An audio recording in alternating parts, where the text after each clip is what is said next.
आप सोच रहे होंगे कि मुगलों ने राज किया है, लेकिन मैं आपको आज बता रहा हूं कि मुगलों को भूल जाइए, क्योंकि अंग्रेजों ने इन देशों के मुस्लिम शासकों को निकाल कर चलाई थी अपनी हुकूमत। कहा यहां तक जाता है कि एक समय पर ब्रिटेन साम्राज्यवाद इतना बड़ा पोषक हो गया था कि उसने दुनिया के लगभग 90% देशों पर हमला किया था। आज दुनिया का सबसे ताकतवर देश माना जाने वाला अमेरिका भी कभी अंग्रेजों का गुलाम हुआ करता था। भारत की ही तरह अंग्रेजों ने कई और देशों में भी मुस्लिम शासकों को हटाकर अपनी सत्ता स्थापित की थी। भारत पर अंग्रेजों ने मुगल शासन को उखाड़ फेंकने के बाद 200 साल तक राज किया था। यह उस दौर की बात है जब एक एक कर ब्रिटेन ने दुनिया के 56 देशों को अपना गुलाम बना लिया था। कहा यहां तक जाता है कि ब्रिटेन साम्राज्यवाद इतना बड़ा पोषक हो गया था कि उसने दुनिया के लगभग 90% देशों पर हमला किया था।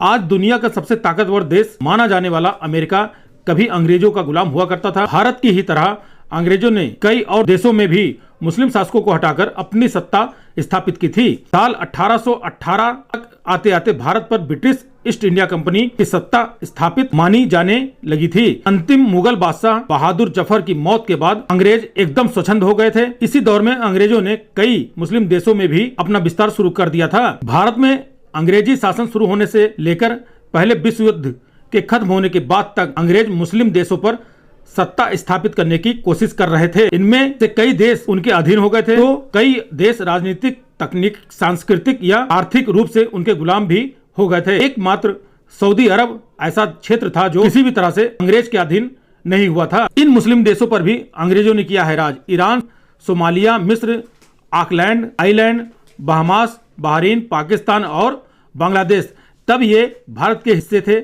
Kenya, Uganda, Guyana, Malaysia, Myanmar, Fiji, Nigeria, Cyprus, Ghana, Jordan, Gambia, Iraq, फिलिस्तीन, माल्टा, ओमान, कतार, कुवैत, जाम्बियर, सल्तन जैसे बड़ी संख्या में मुस्लिम देशों पर अंग्रेजों ने शासन किया था। यहाँ अंग्रेजों ने मुस्लिम शासकों को हटाकर अपनी सत्ता स्थापित की थी। आज भी कई देश ब्रिटिश राज के अधीन माने जाते हैं।